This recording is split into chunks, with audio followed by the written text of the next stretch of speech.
आजादी का आंदोलन नहीं था। वह तो आर्य ब्राह्मणों के वर्चस्व स्थापित करने के लिए ये उनके आजादी का आंदोलन था। साथियों, जब सब्जेक्ट के पैम्फलेट हमने डिजाइन किए, प्रिंट किए और लोगों में वितरित करना शुरू किया,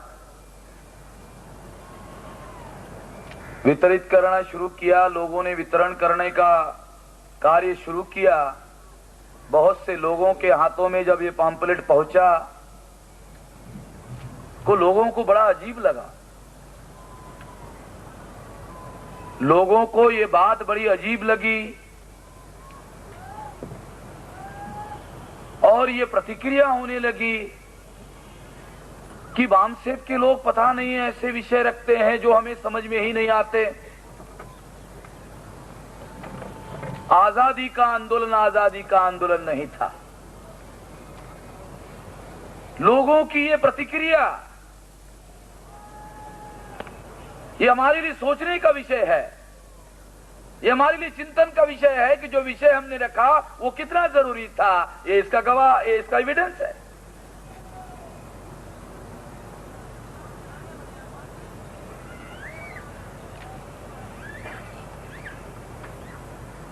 आजादी का आंदोलन नहीं था। ये आर्य ब्राह्मणों के हमारे ऊपर वर्चस्व स्थापित करने का आंदोलन था। 54 साल के आजादी में उन्होंने अपना वर्चस्व स्थापित करने का कार्यक्रम किया।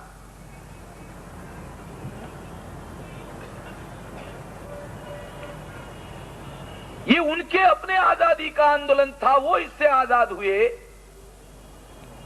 हम आजाद नहीं हुए। मैं हमेशा ये कहता हूं कि हम आजाद नहीं हुए। आजादी हमारे लिए एक अफवाह है।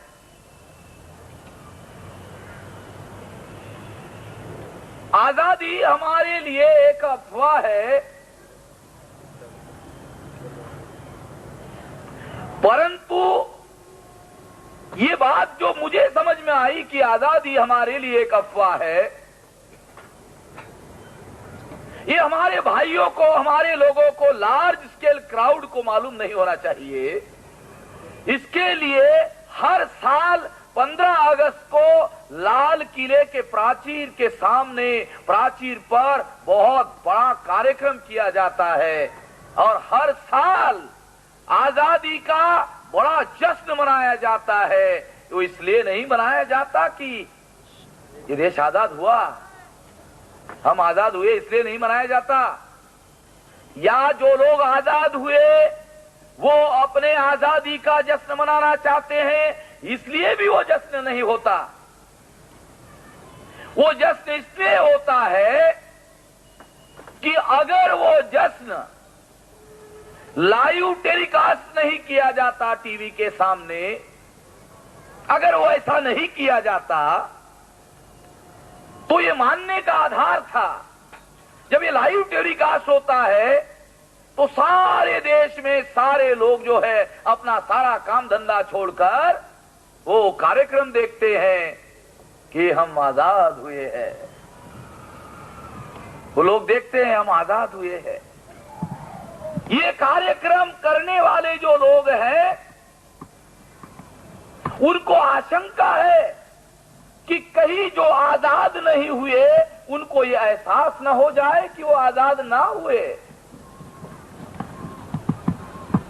जो आजाद नहीं हुए उनको कहीं एहसास ना हो कि वो आजाद नहीं हुए।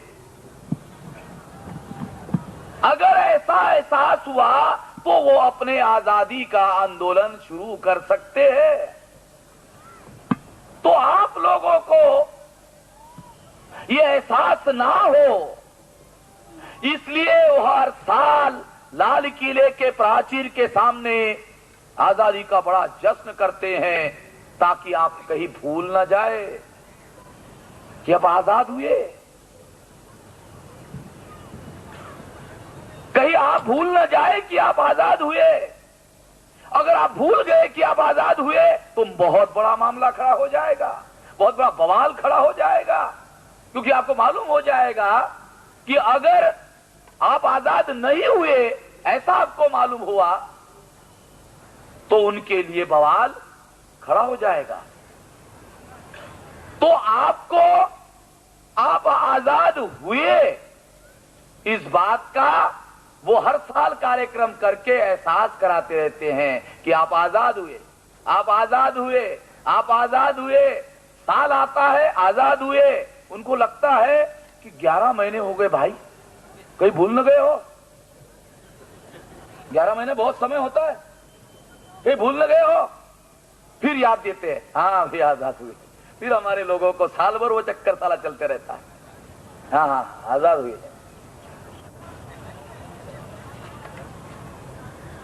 तो साथियों, ये जो विषय यहां चर्चा के लिए रखा गया है, ये कोई विषय इधर जो हमारे पॉम्पलेट में जितने विषय है ना, ये विषय जो इस देश में आने वाले समय में बहुत बड़ा आंदोलन हम खड़ा करना चाहते हैं, उसके लिए लोगों को तैयार करना चाहते हैं, उसके लिए वो मानसिक रूप से तैयार होने चाहिए।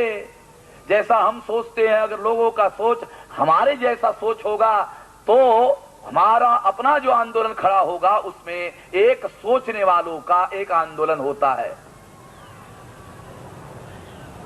अगर हमारे लोग अलग सोचते और हम अलग सोचते तो फिर हमारा आंदोलन खड़ा नहीं हो सकता।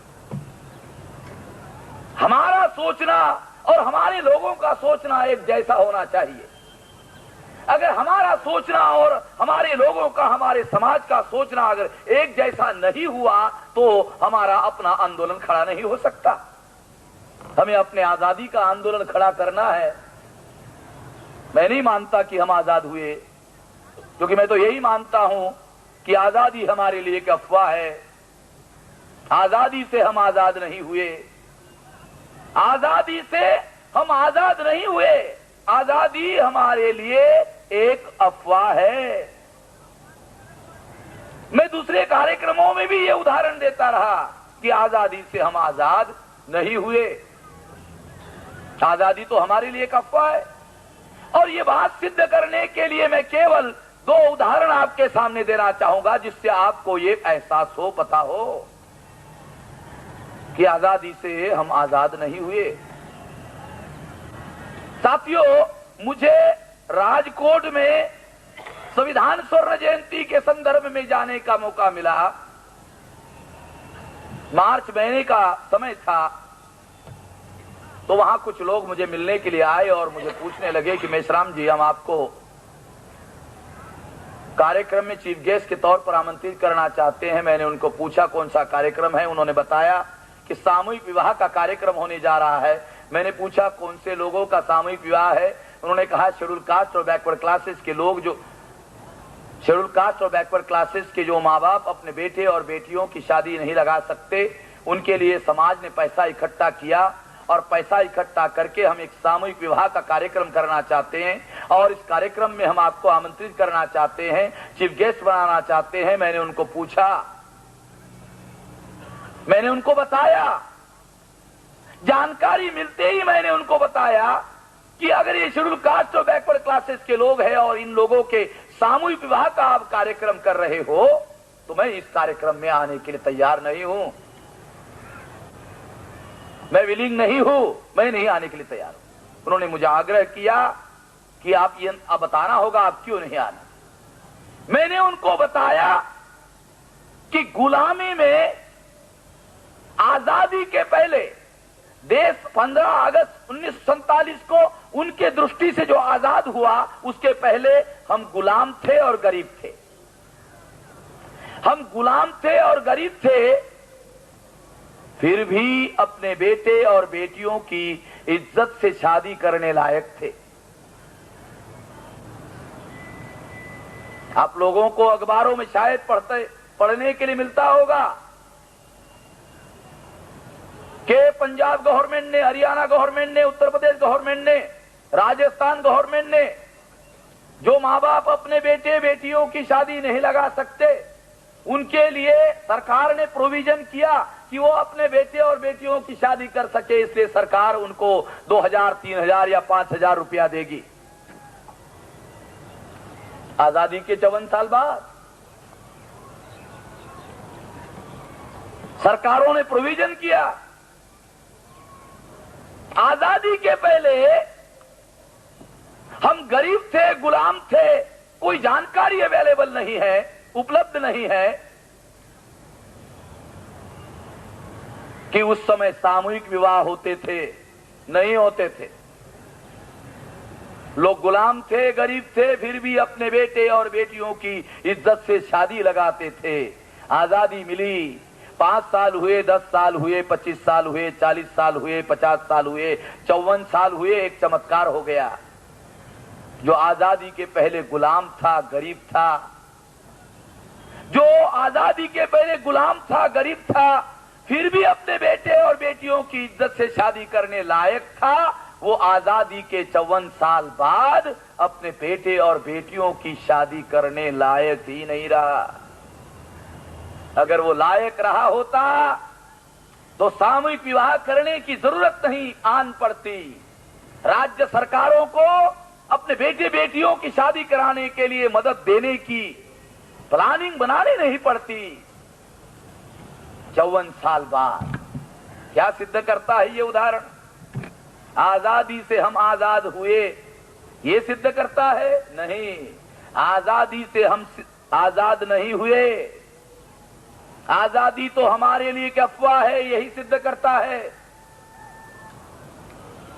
इस उदाहरण से बात सिद्ध हो जाती है, पर्याप्त रूप से सिद्ध होती है, परंतु फिर भी एक उदाहरण मैं आपको देना चाहूंगा।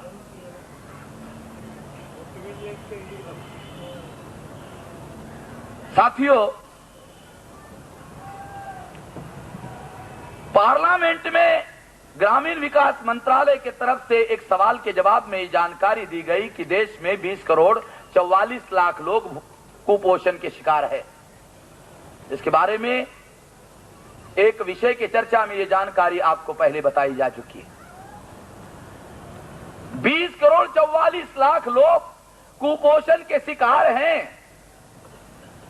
ये जानकारी सवाल के जवाब में पार्लियामेंट में बताई गई। जब देश आजाद हुआ था, 18 करोड़ लोग गरीबी रेखा के नीचे जी रहे थे। 54 साल आजादी को हुए, 18 करोड़ के 17 नहीं हुए, 18 करोड़ के 60 करोड़ हो गए। गरीबी रेखा खत्म नहीं हुई, गरीबी रेखा खत्म नहीं हुई, और उसमें 20 करोड़ 44 लाख लोग कुपोषण के शिकार हुए। कुपोषण शब्द का बहुत सारे लोगों को, हमारे लोगों को अर्थ समझ में नहीं आता, अनपढ़ों को समझने की जरूरत नहीं है, और हमारे पढ़े लिखे जो लोग हैं वो ये मानकर चलते हैं कि ये किसी बीमारी का नाम रहा होगा। ये बीमारी का भी नाम नहीं है, ये भूखमरी शब्द का पर्याय शब्द है कुपोषण। सरकार कुपोषण शब्द का प्रयोग करती है, भूखमरी शब्द का प्रयोग नहीं करती। शब्दों का प्रयोग भी कौन सा करना चाहिए, कौन सा नहीं करना चाहिए, इसके पीछे भी एक बहुत बड़ा राजनीति का नियम कार्यरत होता है, नीति और रणनीति का नियम कार्यरत होता है। तो इस तरह से साथियों कि देश में बिलो पॉवर्टी लाइन, गरीबी रेखा तो खत्म नहीं हुई, 20 करोड़ 44 लाख लोग कुपोषण के शिकार हुए, अर्थात भूखमरी के शिकार हुए, और भीखमुरी के कगार पर उनको पहुंचा दिया गया। अंग्रेज भी हमारा इतना सत्यानाश नहीं कर सके। अंग्रेज भी हमारा इतना सत्यानाश नहीं कर पाए थे जितना सत्यानाश 54 साल की आजादी में हमारा हुआ। क्या सिद्ध होता है? आंकड़े स्वयं अपनी कहानी कहते हैं। आंकड़ों पर बहुत ज्यादा बृहद टिप्पणी करने की जरूरत नहीं है। आंकड़े स्वयं अपनी कहानी कहते हैं। इससे केवल यही सिद्ध होता है कि आजादी से वो आजाद हुए, हम नहीं। आजादी से वो आजाद हुए, हम नहीं। आजादी तो हमारे लिए एक अफवाह है, यही सिद्ध होता है। यही वजह थी, यही कारण था। आजादी के आंदोलन चलते वक्त गांधी जी कहा करते थे, अंग्रेजों की सत्ता है, पावर उनके हाथ में है, पैसा उनके हाथ में है, देश आजाद होने दो, सरकार हमारी बनने दो, सत्ता हमारी आने दो। तो गांधी जी कहा करते थे क्या होगा? आखिरी आदमी का कल्याण होगा। पता नहीं साला वो आखिरी आदमी कहाँ गायब हो गया है, पता ही नहीं चल रहा। बाबा साहब अम्बेडकर ये सारी बात जानते थे, वो समझते थे कि आजादी का आंदोलन नहीं है, वो ये जानते थे। आप लोगों को, उत्तर भारत के लोगों को या महाराष्ट्र के बाहर के लोगों को, बाबा साहब अम्बेडकर ने उस समय मराठी में जो अखबार चलाए थे, वैश्विक भारत के अखबार के एक एडिटोरियल टाइटल में, मैं सारा एडिटोरियल आपको बताना नहीं चाहता, उसका एविडेंस के तौर पर, गवाह के तौर पर आपको बताना चाहता हूं। उन्होंने एक एडिटोरियल लिखा है, उस एडिटोरियल का टाइटल है, केवल टाइटल बताता हूं, मराठी में जो लिखा हुआ है उसका हिंदी अनुवाद बताता हूं आपको। मराठी में उन्होंने कहा था, पारतंत्र्यामध्ये ज्यांच्या आम्हाला बाता सहन होत नाही, स्वातंत्र्यामध्ये त्यांच्या आम्हाला लाथा खाव्या लागणार। हिंदी में इसका अनुवाद है, गुलामी में जिनकी हम बातें सहन नहीं करते, आजादी में उनकी लाठें खानी होगी। ये टाइटल, सारे एडिटोरियल में बहुत लंबी बातें लिखी है, मैं उन लंबी बातों में नहीं जाना चाहता। एक टाइटल, ये टाइटल अपने आप में यह सिद्ध करता है कि बाबा साहब अम्बेडकर का आजादी के आंदोलन में यकीन नहीं था, विश्वास नहीं था। अगर वो विश्वास होता तो वो ऐसा नहीं लिखते। अगर उन्होंने ऐसा लिखा तो सिद्ध होता है उनका यकीन नहीं था, विश्वास नहीं था। और इसी वजह से बाबा साहब अम्बेडकर ने गांधी जी को एक सवाल पूछा। क्या सवाल पूछा? कहा गांधी जी, बाबा साहब अम्बेडकर ने उनको पूछा कि मैं एक सवाल पूछना चाहता हूं, और ये सवाल भी मैं इसलिए पूछना चाहता हूं कि गांधी जी, आप नैतिकता की बड़ी बड़ी बातें करते हो, नैतिकता का बड़ा ढोल और ढोंग पीटते हो, इसलिए ये सवाल मैं पूछ रहा हूं, अन्यथा ये सवाल भी मैं पूछने वाला नहीं था। आप जो नैतिकता का ढोल पीटते हो, इस वजह से मैं ये सवाल पूछ रहा हूं। क्या सवाल पूछा उन्होंने? उन्होंने सवाल पूछा, गांधी जी, आप और आपके लोगों ने, आपके धर्मशास्त्रों ने, आपने हमें गुलाम बनाया, आपके धर्मशास्त्रों ने हमें गुलाम बनाया, आप लोगों ने हमें गुलाम बनाया, आप लोगों ने, आपके धर्मशास्त्रों ने हमें गुलाम बनाया, और आप अपने आजादी की बात कर रहे हो। आप लोगों ने गुलाम हमको बनाया और आप अपने आजादी की बात कर रहे हो। अरे पहले हमको आजाद करते, फिर अपने आजादी की बात करते। पहले हमको आजाद करते, फिर अपने आजादी की बात करते। अगर ऐसा करते तो नैतिक होता, क्योंकि आप बड़ी नैतिकता की बात करते हैं, बड़ा नैतिक होता। ये जो सवाल बाबा साहब अम्बेडकर ने गांधी जी को पूछा, गांधी जी बड़े चतुर थे। और वो चतुर क्यों थे? क्योंकि वो बनिया थे। बनिया बड़ा चतुर होता है। और ये जो बनिया शब्द बना है, ये कैसे बना है? बनाने वाला बनिया, जो लोगों तो बनाता है वो बनिया, बेवकूफ बनाता है उसको बनिया। ये शब्द बनने का भी कोई, शब्द का निर्माण जो होता है उसके पीछे भी कोई कारण होता है। शब्द अपने आप नहीं बनता, हिस्टोरिकल पर्सपेक्टिव होता है। गांधी जी बनिया थे। सौराष्ट्र में जब मैं गया तो मुझे एक जानकारी मिली, गांधी जी सौराष्ट्र के थे।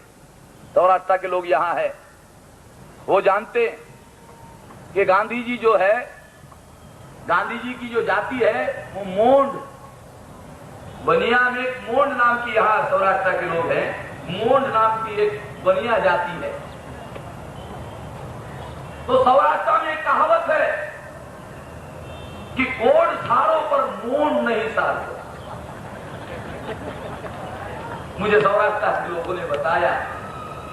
आप लोगों को इसका अनुवाद बताता हूं कि शरीर पर जो कोड़ होती है वो ठीक है, परंतु ये जो मोंड है ये ठीक नहीं है।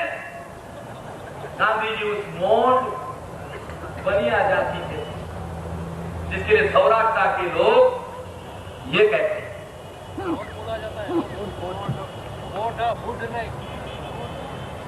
खाना मात्रा और उच्चारण जो है उसका कोई मीनिंग नहीं है भाई।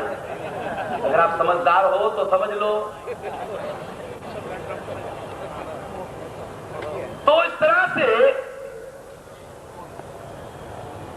गांधी जी बनिया थे और उसमें एक और खतरनाक बात, तो बैरिस्टर थे, वाला डबल मामला। एक तो बनिया थे, उसमें बैरिस्टर थे। बनिया ही बहुत चतुर होता है, अनपढ़ और गवार भी बनिया जो है वो बहुत चतुर होता है, उसमें वो बैरिस्टर थे। बड़ी चतुराई पूर्ण ढंग से गांधी जी ने बाबा साहब अम्बेडकर के सवाल का जवाब दिया और कहा कि अम्बेडकर, मैं जब अंग्रेजों का गुलाम हूं भाई, मैं तुमको कैसे आजाद कर सकता हूं? जब मैं अंग्रेजों का गुलाम हूं तो मैं तुमको कैसे आजाद कर सकता हूं? पहले मैं आजाद हो जाऊं, फिर न मैं तुम्हारे आजादी के बारे में सोचूंगा, थोड़ा सहानुभूति पूर्वक सोचूंगा। बड़े ही चतुराई पूर्ण ढंग से गांधी जी ने जवाब दिया, परंतु ये जवाब महापंडित बाबा साहब अम्बेडकर के सामने दिखने वाला नहीं था। उन्होंने इस जवाब पर प्रति सवाल पूछा और पूछा कि गांधी जी, आप अंग्रेजों के गुलाम हो और हम तुम्हारे गुलाम। आप अंग्रेजों के गुलाम हो, हम तुम्हारे गुलाम। इसका मतलब यह हुआ हम गुलामों के गुलाम। इसका मतलब यह हुआ हम गुलामों के गुलाम। अगर हम गुलामों के गुलाम हुए तो आप हमारे मालिक हुए।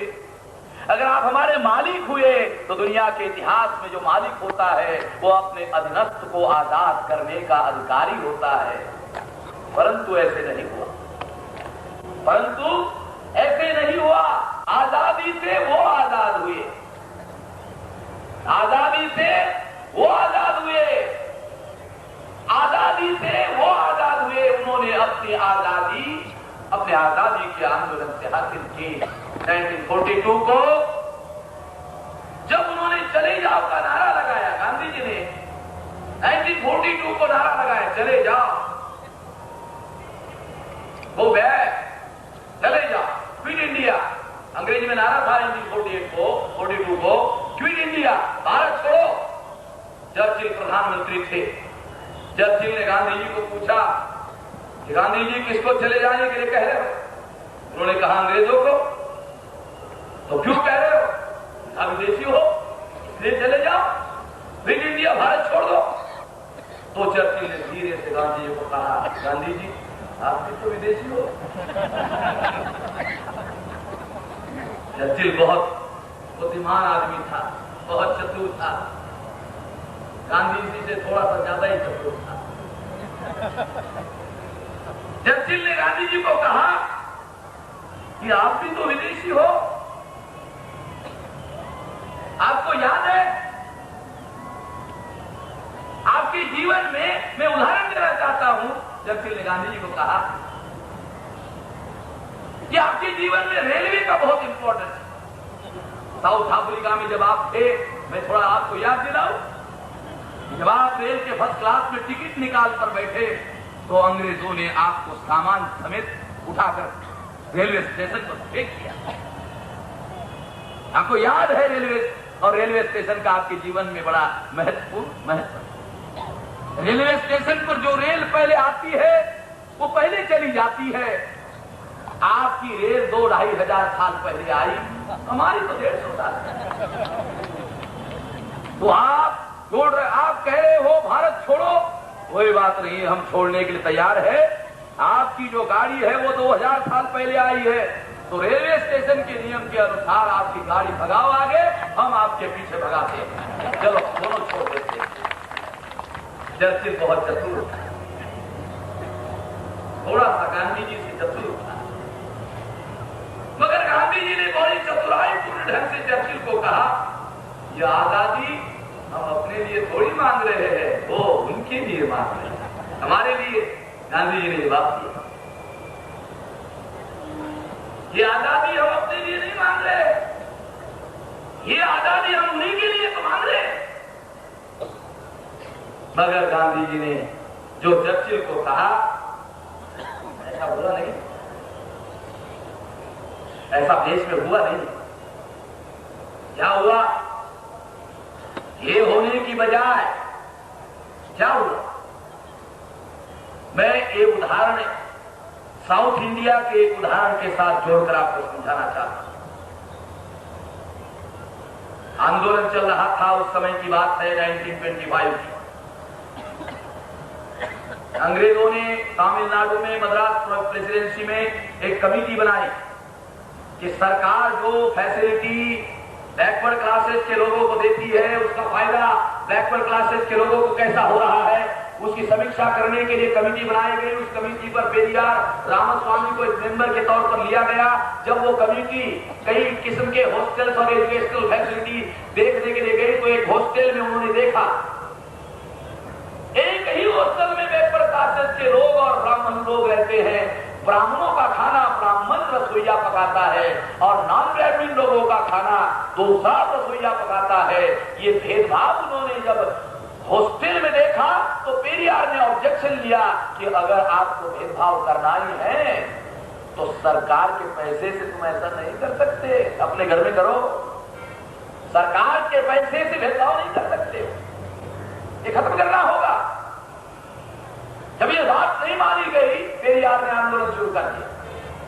जब पेरियार ने उस बात के विरोध में आंदोलन शुरू कर दिया, जातीय भेदभाव, अनटचेबिलिटी, इसके विरोध में जब आंदोलन शुरू कर दिया तो गांधी जी का टेलीग्राम पेरियार को गया और कहा कि पेरियार, ये कांग्रेस का कार्यक्रम नहीं है।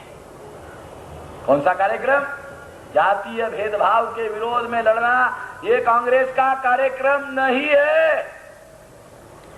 ये गांधी जी ने कहा, रिकॉर्डेड बात बता रहा हूं मैं, ये कार्यक्रम कांग्रेस का कार्यक्रम नहीं है। जब ये टेलीग्राम पेरियार को मिला तो पेरियार ने कहा, अगर ये कार्यक्रम कांग्रेस का कार्यक्रम नहीं है तो मैं आज से, अभी से मैं कांग्रेस में नहीं हूं। और 1925 को पेरियार ने कांग्रेस छोड़ दी। और जब उन्होंने छोड़ी तो पेरियार ने एक खास किस्म का शब्द प्रयोग किया था कि गांधी जी अगर इसी तरह का काम करते रहे तो देश में डेमोक्रेसी नहीं, ब्राह्मणोक्रेसी आएगी। देश में डेमोक्रेसी नहीं, देश में ब्राह्मणोक्रेसी आएगी। एक नया शब्द उन्होंने निर्माण किया। ये बात उन्होंने 1925 को कही। पेरियार ने 1925 को जो बात कही, जब देश के पहले चुनाव में, संसदीय चुनाव में जब देश में चुनाव हुआ, 3% ब्राह्मणों को जवाहरलाल नेहरू ने 60% टिकटें दी और 56% ब्राह्मण चुनवा कर लाए और देश के संसद पर ब्राह्मणों का कब्जा हुआ। देश के संसद पर ब्राह्मणों का कब्जा हुआ और इस तरह से देश पर ब्राह्मण राज की स्थापना हुई, ब्राह्मणोक्रेसी की स्थापना हुई। 1925 को पेरियार ने जो कहा वो गांधी जी ने सत्य साबित कर दिया और उसे सत्य पर अवतरित कर दिया। कितना दूर देखते थे पेरियार, कितना दूर देखते, कितना दूर का विजन था उनके पास। और इस तरह से ये जो ब्राह्मण राज की स्थापना हुई, ये सोचने का मामला है, ये बहुत गंभीर मामला है। अगर हम थोड़ा सा और विस्तार से देखें, अगर हिस्टोरिकल विश्लेषण करें, इतिहास का आधार ले, अगर इतिहास के उदाहरणों का आधार लेकर यह सिद्ध करने का प्रयास करे कि किस तरह से आर्य ब्राह्मणों ने अपना वर्चस्व स्थापित करने के लिए आजादी के आंदोलन को इस्तेमाल किया, अपने आजादी के लिए इस्तेमाल किया।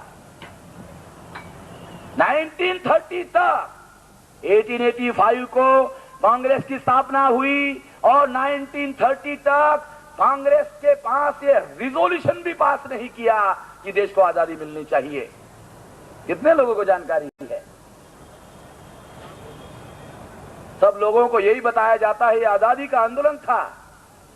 मैं आपको बताऊं, 1885 को कांग्रेस की स्थापना हुई और 1930 को रिजोल्यूशन पास हुआ।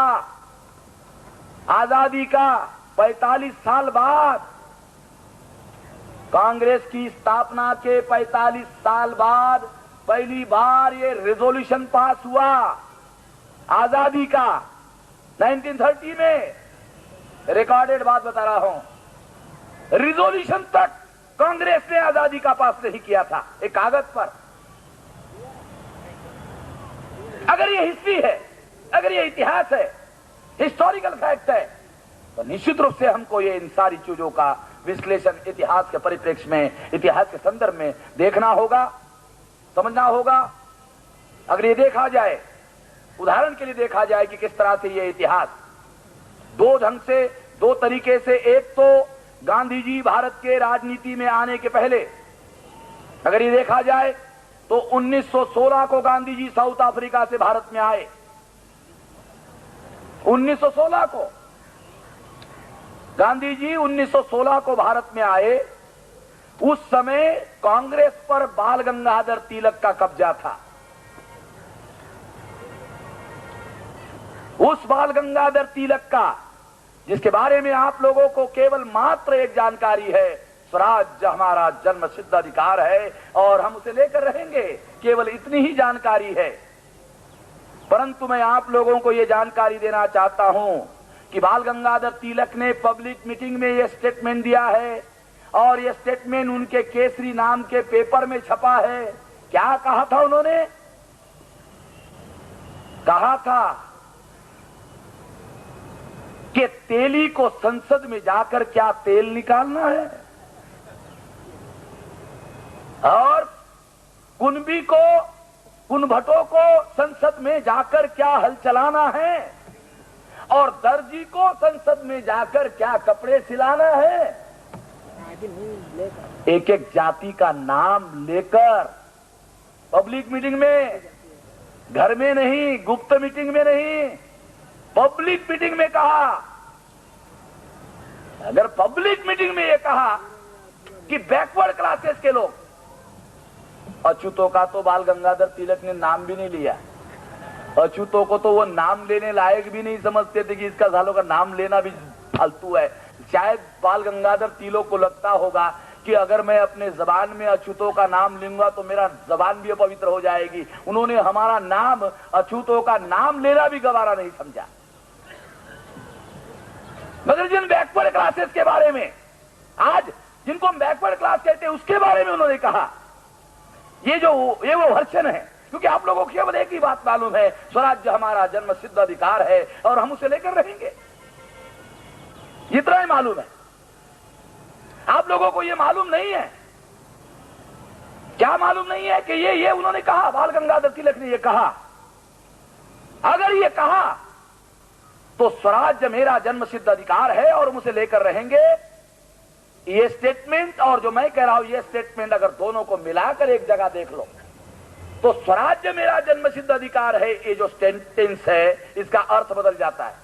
इसका क्या अर्थ बदल जाता है? इसका अर्थ बदल जाता है स्वराज्य सवर्णों का अर्थात ब्राह्मणों का राज्य लाना, ये हमारा जन्म सिद्ध अधिकार है। ये उसका मीनिंग होता है। चीजों को संदर्भ में जोड़कर देखोगे तो शब्दों का शब्दार्थ अलग होता है और शब्दों का भावार्थ अलग होता है। इतिहास के साथ जोड़कर देखोगे तो उसका मीनिंग समझ में आता है, अर्थ समझ में आता है। इसलिए ये जो स्वराज्य का, और ये भी बड़ी अजीब बात है, ये जो स्वराज्य है जिसको बाल गंगाधर तिलक अंग्रेजी में होम रूल कहते थे, होम रूल। होम रूल का मतलब समझते हो? तो तिलक कहा करते थे, तिलक के शब्द है, लिखे हुए रिकॉर्ड में, कि देश में रानी का राज बना रहे, इसमें हमारा कोई ऑब्जेक्शन नहीं है। महान देशभक्त हमारे ऊपर आरोप करते रहते हैं कि इन्होंने आजादी के आंदोलन में ये नहीं किया, वो नहीं किया, वो नहीं किया। उसके शब्द बता रहा हूं मैं आपको। देश में रानी का राज ही बना रहे, इसके लिए हमारा कोई ऑब्जेक्शन नहीं है, परंतु हमको भी थोड़ा थोड़ा हिस्सा जो है, थोड़ा शेयर हमको भी मिले। अगर थोड़ा हमको भी मिले, हाँ, ये होम रूल है। ये उसके होम रूल की व्याख्या है। हमारे लोग इतिहास को सही ढंग से पढ़ते नहीं है, सीख से पढ़ते नहीं है, समझते नहीं है।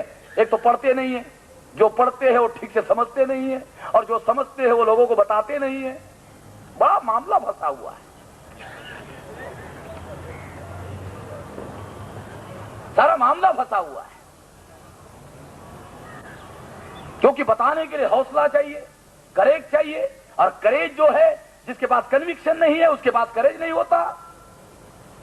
करेज इधर उधर से नहीं आता, कन्विक्शन होता है, सिद्धांतों में दृढ़ विश्वास, उसको कहते कन्विक्शन। जिसका सिद्धांतों में दृढ़ विश्वास होता है उसमें कन्विक्शन होता है, और जिसमें कन्विक्शन होता है उसमें करेज होता है, और जिसमें करेज होता है वो लोगों को सच बताते हैं और डरते नहीं है। क्योंकि सच बताना खतरा है, दुनिया में और कोई खतरा नहीं है, सबसे बड़ा खतरा है सच बताना।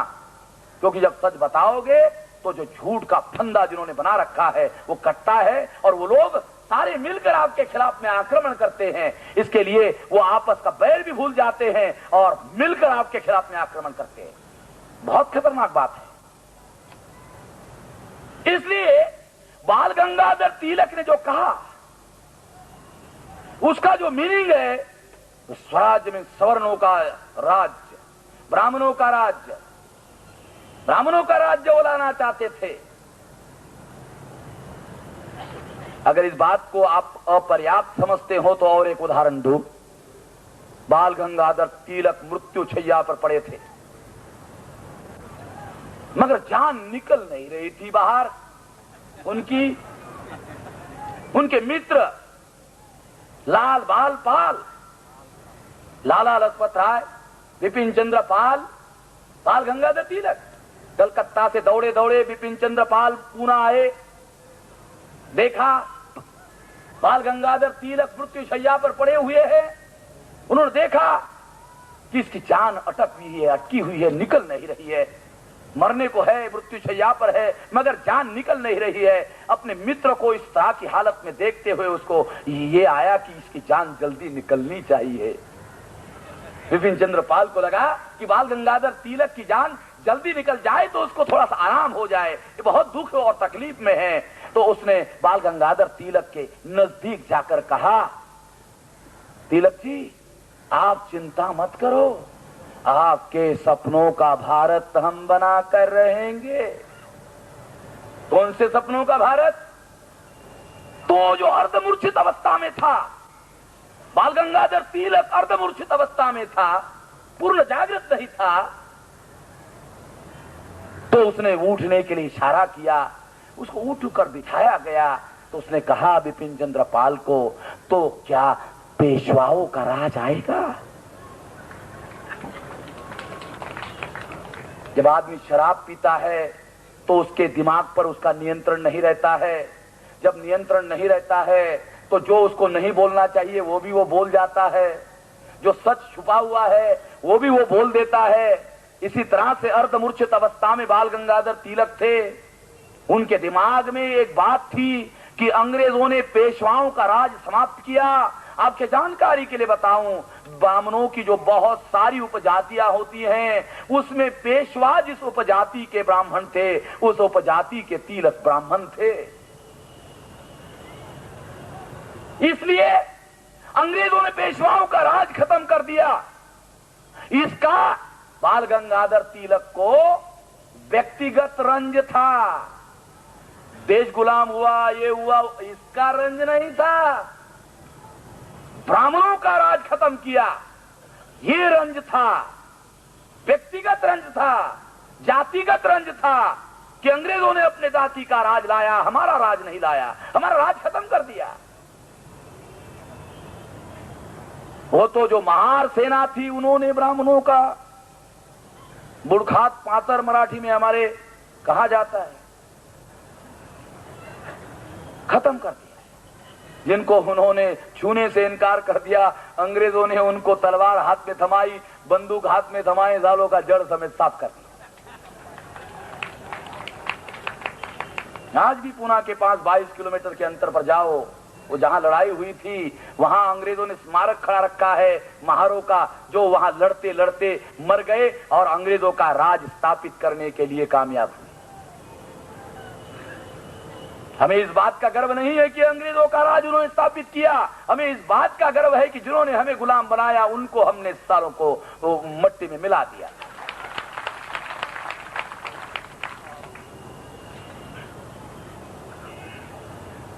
बाल गंगाधर तिलक उन पेशवाओं का राज लाना चाहते थे जिन पेशवाओं ने शूद्र, ओबीसी और अछूत जातियों के ऊपर कितना भयानक अन्याय किया। ये अन्याय की कहानियां धनंजय कीर का जो ज्योतिराव फुले का चरित्र है उसे आप पढ़ लो तो आपको पता चलेगा किस तरह का अन्याय उन्होंने किया। उन पेशवाओं का बाल गंगाधर तिलक पुनः राज स्थापन करना चाहते थे, इसलिए नहीं लड़ रहे थे कि वो सब जनता का स्वराज्य का मतलब है सब लोगों का राज्य, बिल्कुल नहीं। सबका राज्य लाना उनका उद्देश्य नहीं था। स्वराज्य का मतलब है सबका राज नहीं, सवर्णों का राज्य स्थापित करना, यह स्वराज्य का अर्थ था। इसलिए उनकी लड़ाई थी। और ये मृत्यु छैया पर पढ़े जो उनके मुंह से सच निकल गया, यह सिद्ध करता है कि आजादी का आंदोलन नहीं था। वो अपने जाति का वर्चस्व, ब्राह्मणों का वर्चस्व स्थापित करने के लिए शुरू किया गया आंदोलन था। इतना ही नहीं, तिलक की मृत्यु हुई 1920 को और गांधी जी कांग्रेस के नेता बने, तो गांधी जी ने कोई परिवर्तन नहीं किया, मगर गांधी जी ने एक परिवर्तन किया। कांग्रेस पार्टी में सदस्य बनना आम आदमी के लिए संभव नहीं था। गांधी जी बड़े चतुर थे। गांधी जी ने आम आदमी को चवन्नी भरो और कांग्रेस का मेंबर हो जाओ, सबके लिए दरवाजे खोल दिए। चतुर था, होशियार था। क्या चतुराई थी गांधी जी में? गांधी ये जानते थे कि वह वर्ण व्यवस्था में तीसरे वर्ण के हैं, इसलिए दो वर्ण के लोग उनके ऊपर है और जो वर्ण के लोग उनके ऊपर है वो उनके अनुयायी नहीं बन सकते। अनुयायी बनने का मतलब है नीचे लगना। गांधी जी इस तथ्य को जानते थे, इसलिए गांधी जी ने अपना सबसे पहला अनुयायी सरदार वल्लभ भाई पटेल को बनाया, जो उसके नीचे था, शूद्र था। सरदार वल्लभ भाई पटेल को गांधी जी ने शूद्र था, चौथे वर्ण का था, इसलिए अपने नीचे वर्ण के आदमी को गांधी जी ने अपना अनुयायी बनाया। अहमदाबाद में जाओ तो प्रदर्शनी लगी हुई है सरदार पटेल की, वहां एक फोटो और उसके नीचे लिखा हुआ है गांधी जी का स्टेटमेंट, यदि मुझे सरदार वल्लभ भाई पटेल और उनकी मेरी मुलाकात नहीं हुई होती तो संभवतः आजादी का आंदोलन जीतने में मैं कामयाब नहीं होता। ये आकलन है गांधी जी का। सरदार वल्लभ भाई पटेल का महत्व उस सेंटेंस में है। गांधी जी ने आम आदमी के लिए सदस्यता के दरवाजे खोल दिए। खोलने से सदस्यता नहीं बनी, सरदार वल्लभ भाई पटेल ने इस आंदोलन को गांव-गांव में, देहातों में, किसानों में इस आंदोलन को फैलाया और वो सदस्यता जो है उन्होंने करवाई। सरदार वल्लभ भाई पटेल का उन्होंने इस आंदोलन में बहुत बेहतरीन ढंग से उपयोग और प्रयोग किया। और जब समय आया, प्रधानमंत्री बनाने का समय आया, मौलाना आजाद कांग्रेस पार्टी के प्रेसिडेंट थे, उनकी टर्म खत्म हो गई, दूसरा अध्यक्ष कांग्रेस का बनाने का मौका आया। गांधी जी कहा करते थे, मैं कांग्रेस पार्टी का चवन्नी का भी मेंबर नहीं हूं, मगर कांग्रेस का कोई भी काम गांधी जी की मर्जी के खिलाफ नहीं हो सकता था। कांग्रेस पार्टी का प्रेसिडेंट चुनना था, मीटिंग हो रही थी, कांग्रेस वर्किंग कमेटी की मीटिंग चल रही है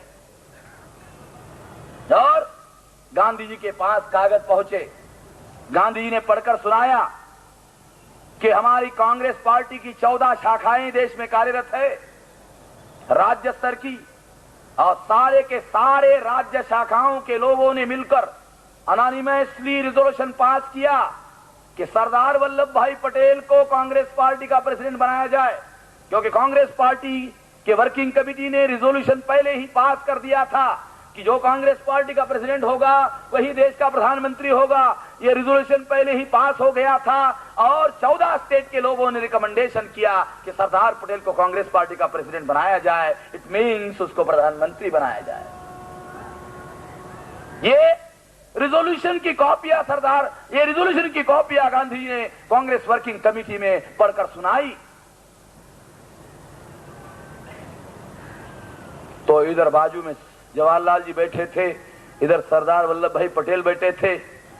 गांधी जी ने जवाहरलाल नेहरू की तरफ देखकर कहा कि 14 स्टेट के लोग अनॉनिमसली सरदार वल्लभ भाई पटेल को कांग्रेस पार्टी का प्रेसिडेंट बनाना चाहते हैं और कांग्रेस वर्किंग कमेटी के सिंगल मेंबर जेबी कृपलानी, उनका प्रस्ताव आया। एक आदमी वर्किंग कमेटी का जवाहरलाल नेहरू को कांग्रेस का प्रेसिडेंट बनाना चाहता, एक सिंगल। कितने लोकप्रिय थे जवाहरलाल जी, अंदाजा कर सकते हो आप। एक कांग्रेस वर्किंग कमेटी का आदमी ने उनका नाम प्रपोज किया। ये बात गांधी जी ने वर्किंग कमेटी के सामने रखी और जवाहरलाल जी जो बाजू में बैठे थे उनको पूछा, जवाहरलाल जी इस पर आपकी क्या प्रतिक्रिया है? जवाहरलाल जी मौन हो गए। जवाहरलाल जी मौन हो गए। उन्होंने गांधी जी का ही हथियार, मौनम सर्वार्थ साधनम, मौन को गांधी जी ने हथियार बनाया था। जब गांधी जी को बोलना खतरनाक लगता था तब गांधी जी मौन धारण कर लेते थे, और जब बोलना होता था, मौन में भी बोलना होता था, तो वो स्लेट लेते थे और स्लेट पर चौक से लिखते थे कि मुझे कलम चाहिए, मुझे 2 गिलास पानी चाहिए, मुझे ये चाहिए। अब ये तो भी बोलना ही हो ना, ढोंग था, पाखंड था। मगर गांधी जी को लगता था कि अगर बोलना खतरनाक है तो मौन ठीक है, बोलना बंद। ये जो हथियार गांधी जी ने डेवलप किया था, इस हथियार का जवाहरलाल जी ने भी लोगा कि मुझे अब मौका आया है, मौन का उपयोग करना चाहिए। जवाहरलाल जी मौन हो गए। जवाहरलाल जी ने कुछ भी नहीं बोला और गांधी जी ने सब सुन लिया। आश्चर्य, जवाहरलाल जी कुछ भी नहीं बोले और गांधी जी ने सब कुछ सुन लिया। क्यों सुन लिया? क्योंकि गांधी जी का ये हथियार था, मौनम सर्वार्थ साधनम। मौन एक हथियार है।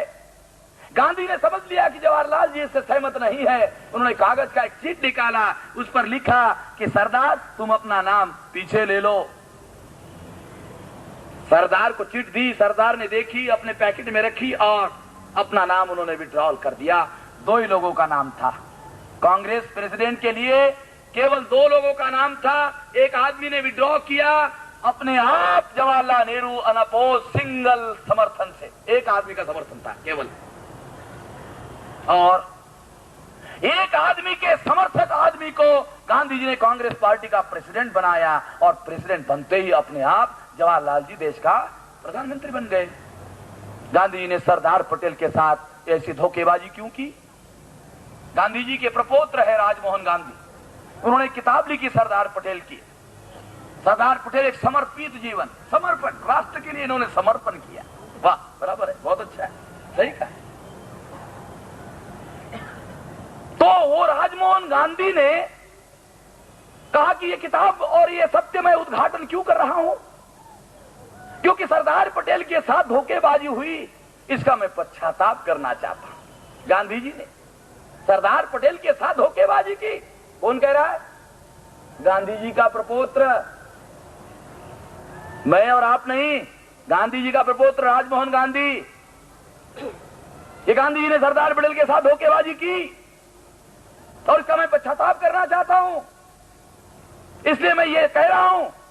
परंतु ये पश्चाताप करने वाले व्यक्ति ने भी आधा सत्य कहा।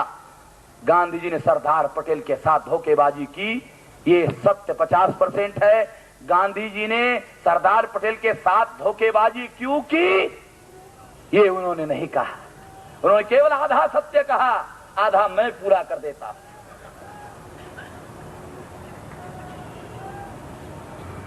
गांधी जी ने सरदार वल्लभ भाई पटेल को प्रधानमंत्री इसलिए नहीं बनने दिया कि सरदार पटेल शूद्र थे।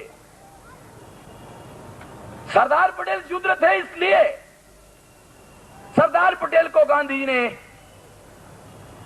प्रधानमंत्री नहीं बनने दिया। ये क्या सिद्ध करता है? ये गांधी जी आर्य ब्राह्मणों का स्वराज्य चाहते थे, उनका वर्चस्व चाहते थे। उनका वर्चस्व स्थापित करने के लिए उन्होंने ये किया, अनजाने में उन्होंने नहीं किया, योजनाबद्ध तरीके से उन्होंने ये किया। और ऐसा मैं क्यों कह रहा हूं, इसके दो और उदाहरण हैं। क्योंकि आप लोग ये कह सकते हैं कि इसका कोई और कारण रहा होगा, ये कारण रहा होगा। मैं भी मान लेता अगर ये सिंगल उदाहरण होता, मगर ऐसे और दो उदाहरण हैं। इसलिए ये केवल अनजाने में नहीं हुआ। सुभाष चंद्र बोस कांग्रेस पार्टी के चुनाव में चुनाव लड़ने के लिए खड़े हुए। गांधी जी ने उनको कहा चुनाव मत लड़ो। टंडन के विरोध में उन्होंने चुनाव लड़ा और बड़े भारी मत से गांधी जी के ना कहने के बावजूद भी सुभाष चंद्र बोस कांग्रेस पार्टी के प्रेसिडेंट चुनकर आए और कांग्रेस पार्टी के प्रेसिडेंट गांधी जी की इच्छा के विरोध में बने। गांधी जी को बिल्कुल ये बर्दाश्त नहीं हुआ, बिल्कुल बर्दाश्त नहीं। दुनिया वाले कहते हैं गांधी जी बड़े डेमोक्रेटिक थे। बहुत डेमोक्रेटिक थे। अरे जो इलेक्टेड प्रेसिडेंट था, सुभाष चंद्र बोस को इलेक्टेड प्रेसिडेंट था, गांधी जी ने पहले दिन से उसको काम ही नहीं करने दिया और मजबूर होकर सुभाष चंद्र बोस ने मजबूर होकर कांग्रेस पार्टी का प्रेसिडेंटशिप का इस्तीफा दे दिया। केवल कांग्रेस पार्टी का नहीं, केवल प्रेसिडेंटशिप का नहीं, गांधी जी ने उसको मजबूर कर दिया, काम ही नहीं करने दिया। सुभाष चंद्र बोस को इस्तीफा देने के लिए मजबूर कर दिया कांग्रेस। सुभाष चंद्र बोस ने केवल प्रेसिडेंटशिप का इस्तीफा नहीं दिया, कांग्रेस पार्टी का भी इस्तीफा दिया। और कौन सा संगठन बनाया? Forward block. इसका मीनिंग समझते हो? फॉरवर्ड ब्लॉक का हर चीज दुनिया में किसी न किसी संदर्भ में होती है। अगर सुभाष चंद्र बोस ने अपने संगठन का नाम फॉरवर्ड ब्लॉक रखा, फॉरवर्ड ब्लॉक, तो इसका मतलब है कोई ना कोई बैकवर्ड ब्लॉक है। इसका मीनिंग संदर्भ है। तो किसको वो बैकवर्ड ब्लॉक कहना चाहते थे? जिस पार्टी को, जिस गांधी जी ने उसको छोड़ा, जिस गांधी जी ने उसको मजबूर कर दिया, उसको वो ये बैकवर्ड है, सनातनी है, ये ब्राह्मणवादी है, बैकवर्ड ब्लॉक, ये प्रगतिशील नहीं है। ये उसका मीनिंग होता है। फॉरवर्ड ब्लॉक नाम रखने का ऐतिहासिक संदर्भ है। उन्होंने अपने संगठन का नाम फॉरवर्ड ब्लॉक रखा क्योंकि कांग्रेस बैकवर्ड ब्लॉक, सनातनी ब्लॉक, ब्राह्मणवादी ब्लॉक।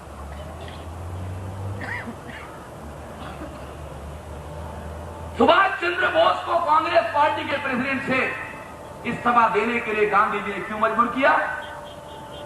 सुभाष चंद्र बोस कायस्थ थे और वर्ण व्यवस्था में कायस्थ ब्राह्मण नहीं होता, क्षत्रिय नहीं होता, वैश्य नहीं होता, जो 3 वर्ण का नहीं होता वो अपने आप ही शूद्र होता है। सुभाष चंद्र बोस वर्ण व्यवस्था में 4थे वर्ण का था और इसलिए सुभाष चंद्र बोस को कांग्रेस पार्टी के प्रेसिडेंटशिप से गांधी जी ने बुरी अपमानित करके उसको हटाया। तो ये उदाहरण केवल सरदार पटेल के साथ नहीं, ये उदाहरण सिद्ध करता है कि मैं कोई दुर्भावनाओं से प्रेरित होकर विश्लेषण नहीं कर रहा हूं। ऐसे उदाहरण, ये दूसरा उदाहरण है। और दूसरा उदाहरण से भी अगर आपको संतुष्टि नहीं होती है तो मैं और तीसरा देना चाहता हूं। सीपीएन बिहार की मंत्रिमंडल का गठन हुआ, बाला साहब खेर नाम का ब्राह्मण उसका मुख्यमंत्री बनाया गया। वो गांधी जी का परम भक्त था और उसने अपनी भोज नाम के एक अछूत को अपने मंत्रिमंडल में मंत्री बनाया। गांधी जी को पता चला तो उनके शरीर में आग लग गई। किसी ने ताली लगाई नहीं थी मगर आग जरूर लग गई और उन्होंने सरदार पटेल को इस जिम्मेवारी पर लगाया, जाओ बाला साहब खेर को उस मंत्री को मंत्रिमंडल से निकलवाने के लिए कहो। सरदार पटेल ने बाला साहब खेर को कहा उसको मंत्रिमंडल से निकालो। बाला साहब खेर ने पूछा क्यों? तो कारण बताए गए तो उन्होंने कहा भी मैंने कोई कर्म न किया, मैं तो गांधी जी की सामाजिक न्याय की नीति पर अमल कर रहा हूं। तो गांधी जी ने उसको कहा, गधे, ये मैं कहने के लिए कहता हूं, अमल करने के लिए मैंने कहा क्या? अब लोग कहने से ही बेवकूफ बनते हैं, तो अमल करने की जरूरत है क्या? मैंने तो अमल करने के लिए नहीं कहा, क्यों अमल किया? उसने मानने से इनकार कर दिया। क्या निर्णय लिया गांधी जी ने? उसको मुख्यमंत्री पद से हटा दिया। क्या सिद्ध होता है? गांधी जी या आजादी का आंदोलन चलाने वाले जो लोग हैं, योजनाबद्ध तरीके से एक व्यूह रचना के तहत वो इस विषय पर काम कर रहे थे कि आजादी का जो आंदोलन है वो ब्राह्मणों का वर्चस्व स्थापित करने का आंदोलन होना चाहिए। इसके लिए योजनाबद्ध तरीके से गांधी जी काम कर रहे थे। और यही वजह है कि अदर बैकवर्ड क्लासेस के लोगों को जब संविधान सभा का निर्माण हुआ तो संविधान सभा में नॉट ए सिंगल वन, एक भी आदमी को कांग्रेस पार्टी के तरफ से संविधान सभा में कांग्रेस ने भेजा। कांग्रेस ने एक भी अदर बैकवर्ड क्लास का आदमी संविधान सभा पर जाने नहीं दिया। अदर बैकवर्ड क्लासेस के लोग गांधी जी को अपना मसीहा मानते थे। गांधी जी पर उन्होंने विश्वास किया। अगर विश्वास किया तो विश्वासघात नहीं होना चाहिए था। गांधी ने उनके साथ विश्वासघात किया। संविधान सभा में एक भी आदमी कांग्रेस की तरफ से ओबीसी को रिप्रेजेंटेशन गांधी ने नहीं दिया। इसका परिणाम हुआ, संविधान लिखने का जब काम शुरू हुआ तो ओबीसी का रिप्रेजेंटेशन संविधान सभा में न होने की वजह से बाबा साहब अम्बेडकर को अदर बैकवर्ड क्लासेस की लड़ाई संविधान सभा में, बाबा साहब अम्बेडकर को ओबीसी की लड़ाई संविधान सभा में लड़ी। और इसके तहत बाबा साहब अम्बेडकर ने अदर बैकवर्ड क्लासेस के लिए 340 आर्टिकल के तहत रिजर्वेशन का अधिकार अदर बैकवर्ड क्लासेस के लोगों को उपलब्ध हो, इसके लिए प्रोविजन किया।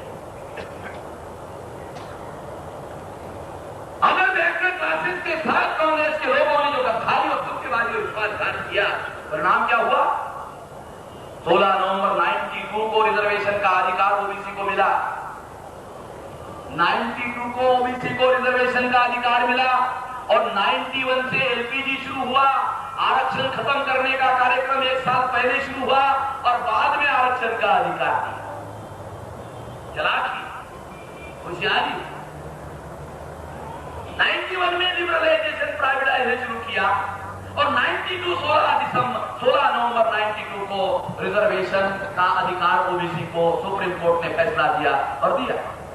17 अगस्त 1932 को अनुसूचित जाति जनजाति के लोगों को आरक्षण का अधिकार मिला, क्योंकि 17 अगस्त 1932 को कम्युनल अवार्ड डिक्लेयर हुआ और इस कम्युनल अवार्ड के अनुसूचित जाति जनजाति के लोगों को आरक्षण का अधिकार मिला।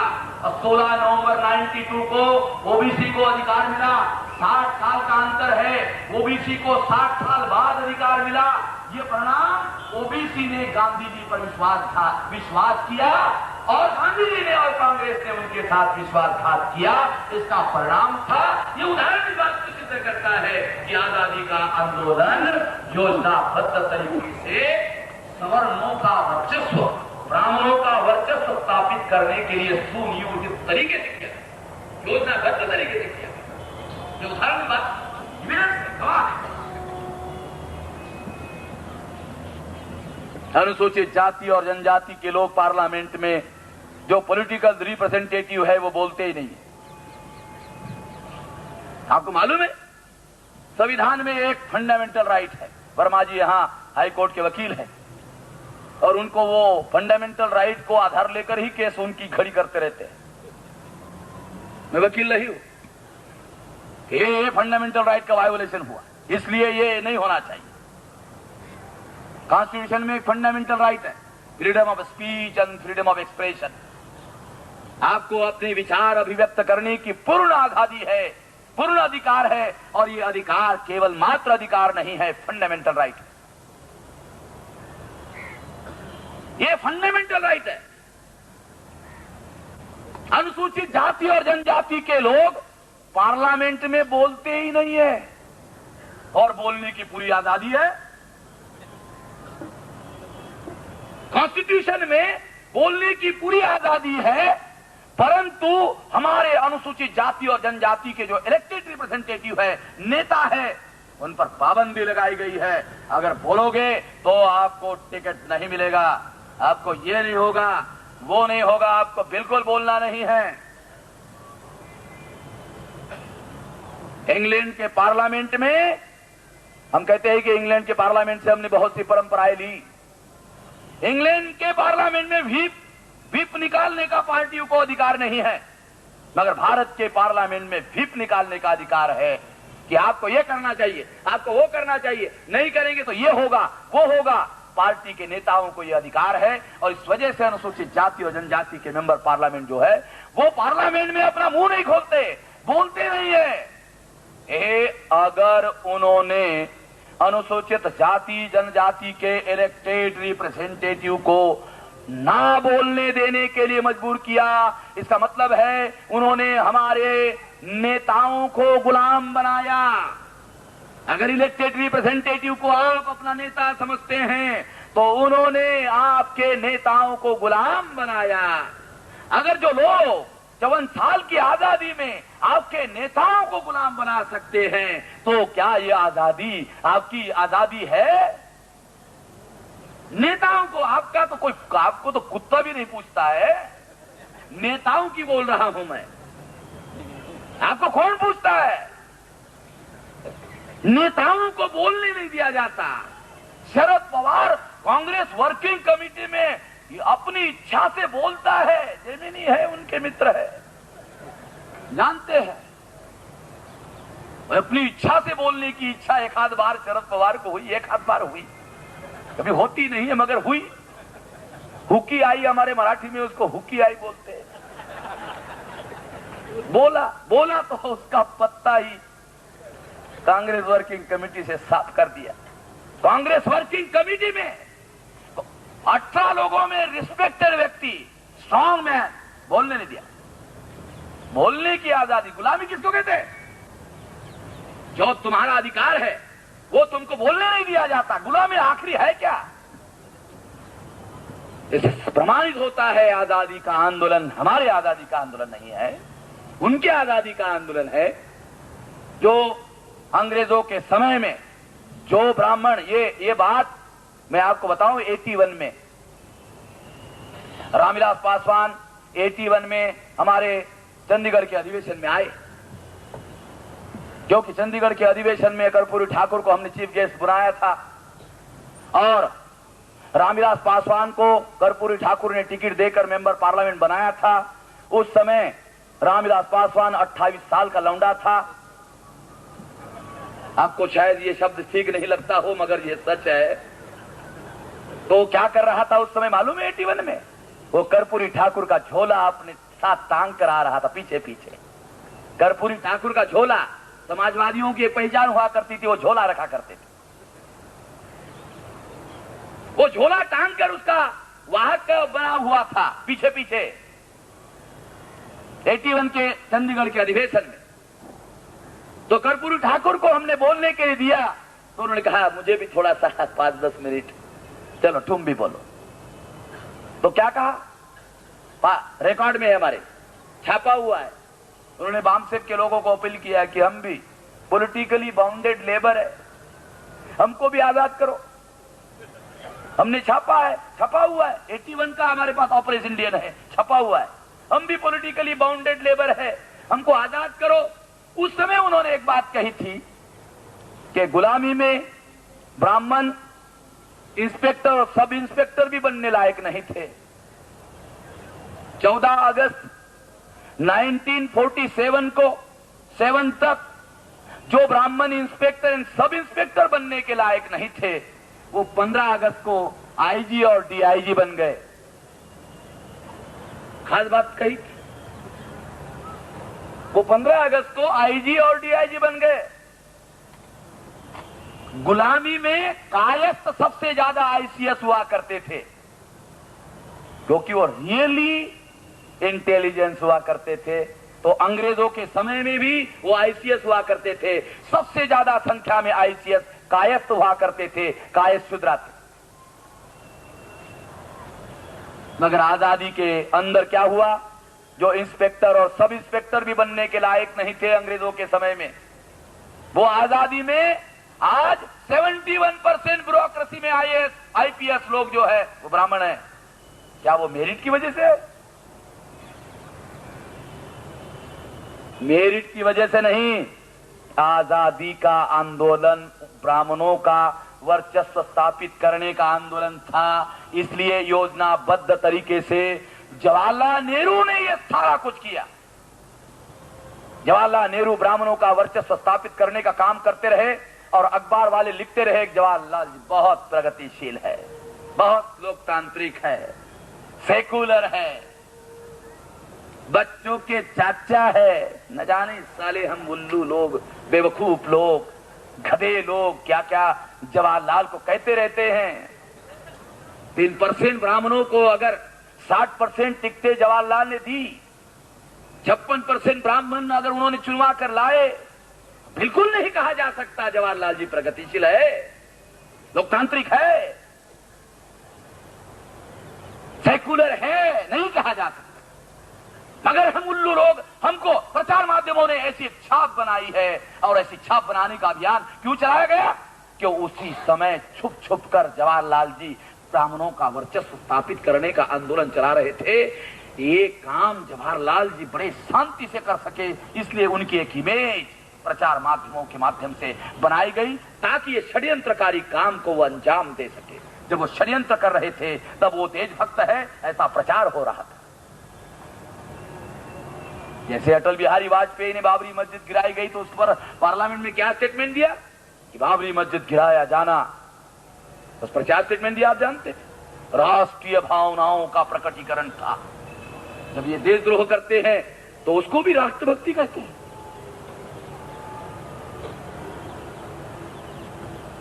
तो ये जो षड्यंत्रकारी कार्य हो रहा था, उसी समय जो ये कार्य कर रहे थे उसके लिए एक इमेज बनाने का कार्य चल रहा था, ताकि वो काम जो षड्यंत्रकारी काम है उसको अंजाम दिया जा सके। तो साथियों, आजादी का जो आंदोलन था वो आजादी का आंदोलन नहीं था। ये ब्राह्मणों का आजादी के आंदोलन में वर्चस्व स्थापित करने का आंदोलन था। आखिरी उदाहरण देकर मैं अपनी बात समाप्त करना चाहूंगा। अनुसूचित जाति और जनजाति के लोगों को जॉइंट इलेक्टेड में चुनाव लड़ना पड़ता है, और ये जॉइंट इलेक्टेड गांधी जी की वजह से हुआ। आप जानते हो ये जॉइंट इलेक्टेड का कितना भयानक परिणाम हुआ। आप सुनकर हैरान हो जाओगे, सभ्य समाज बिल्कुल इस पर यकीन नहीं कर सकता, इतना भयानक परिणाम हुआ। दुनिया वाले ये कहते हैं, या दुनिया में जाकर हमारे देश के नेता कहते हैं कि हमारे देश में लोकतंत्र है, लोकतांत्रिक व्यवस्था है, और व्यवस्था के तहत निर्णय होते हैं, फैसले होते हैं। वास्तव में अगर ऐसा हुआ होता तो हमें कोई एतराज नहीं था। अगर ऐसा हुआ होता बिल्कुल हमें कोई एतराज नहीं था, परंतु ऐसा बिल्कुल नहीं होता जैसा वो कहते हैं। दुनिया में जाकर, बाहर जाकर कहते हैं भारत में लोकतंत्र नाम की कोई चीज नहीं है। जॉइंट इलेक्टेड के तहत हम जिनको चुनना चाहते हैं चुन नहीं सकते, और हम जिनको चुनना नहीं चाहते हम उनको हरा नहीं सकते। हम जिनको चुनना चाहते हैं उनको चुन नहीं सकते, हम जिनको हराना चाहते हैं हम उनको बिल्कुल हरा नहीं सकते। परिणाम हुआ, बाबा साहब अम्बेडकर के शब्दों में कहता हूं कि पूना पैक्ट ने यह परिणाम किया, और Poona pact disenfranchised our people. पता नहीं हमारे लोगों को ये बात जो मैं कह रहा हूं समझ में भी आ रही या नहीं आ रही। कितनी भयानक बात है। लोकतंत्र एक आशा है, आम आदमी के लिए लोकतंत्र एक आशा है। वो ये आशा कर सकता है कि हमारे पास जो वोट का अधिकार है, इस वोट के अधिकार का उपयोग एक न एक दिन करके हम अपनी आजादी हासिल कर लेंगे, हक और अधिकार हासिल कर लेंगे, इसका उपयोग करेंगे और हासिल करेंगे। परंतु जॉइंट इलेक्टोरेट के माध्यम से उन्होंने क्या किया? Poona pact disenfranchised our people. इसका मतलब है कि उन्होंने, संविधान ने तो हमको वोट का अधिकार दिया, मगर वोट का अधिकार प्रभावहीन बना दिया, डिसफ्रेंचाइज्ड, प्रभावहीन बना दिया। वोट को प्रभावी नहीं होने दिया जाता, मतलब हम जिसको चुनना चाहते हैं चुन नहीं सकते, जिसको नहीं चुनना चाहते हैं वही हमारा नेता बनता है, वही हमारा प्रतिनिधि बनता है। इसने हमारे वोट के अधिकार को खत्म कर दिया। केवल संविधान में ये लिखा हुआ है वोट का अधिकार, मगर उसको प्रभावी हम जैसा करना चाहते थे गांधी जी ने वो करने नहीं दिया और डिसफ्रेंचाइज कर दिया। और इस डिसफ्रेंचाइज ने इतना भयानक परिणाम ला दिया कि जो लोकतांत्रिक अधिकार जिस वोट के अधिकार पर खड़े हैं वो सारे के सारे प्रभावहीन बन गए। देश में संविधान लागू नहीं हुआ, उसके लिए जॉइंट इलेक्टेड जिम्मेवार है, जॉइंट इलेक्टेड के लिए गांधी जी जिम्मेवार है। और गांधी जी इसलिए जिम्मेवार है क्योंकि उन्होंने इसलिए किया क्योंकि वो ब्राह्मण राज की स्थापना करना चाहते थे। आजादी का आंदोलन नहीं था, आर्य ब्राह्मणों का वर्चस्व स्थापित करने का आंदोलन था। इन सारे उदाहरणों से, सारी बातों से, सारे लॉजिक से यही प्रमाणित होता है कि आजादी का आंदोलन नहीं था, आर्य ब्राह्मणों के वर्चस्व को स्थापित करने का आंदोलन था। साथियों, जो जानकारी, जो विश्लेषण, जो कंक्लूजन आपके सामने प्रस्तुत किया गया, इसके पहले इस तरह का मुझे नहीं लगता कि इस तरह का कोई विश्लेषण, इस तरह की कोई जानकारी, इस तरह की कोई बातें हमारे पास, कोई लिटरेचर अवेलेबल हो, कोई साहित्य अवेलेबल हो। मेरे आज तक जानकारी में नहीं बात आई। इसलिए हमारे लोगों का मन और मस्तिष्क वो जो कह रहे हैं कि आजाद हुआ उन्हीं को मानते हैं। इसलिए मैंने ये सोचा कि जब तक हमारे लोग ये मानते रहे कि देश आजाद हुआ तब तक हम अपने आजादी का आंदोलन शुरू नहीं कर सकते। जब तक वो ये नहीं मानेंगे कि हम आजाद हुए और जिस दिन बोलेंगे कि हम आजाद नहीं हुए उसी दिन से हमारे आजादी का आंदोलन शुरू हो सकता है। इतना ज्यादा महत्वपूर्ण मामला है, इतना साधारण मामला नहीं है जिसको आप साधारण ढंग से मत लीजिए। इसलिए आप ध्यान से सुने, आपने ध्यान से सुना और इस बात को, इसके मंतव्य को, इसके अर्थ को, इसके आशय को, इसके संदेश को आप जन जन तक पहुंचाने का कार्य करेंगे। इतनी आशा करते हुए अपनी बात यहां समाप्त करता हूं। धन्यवाद।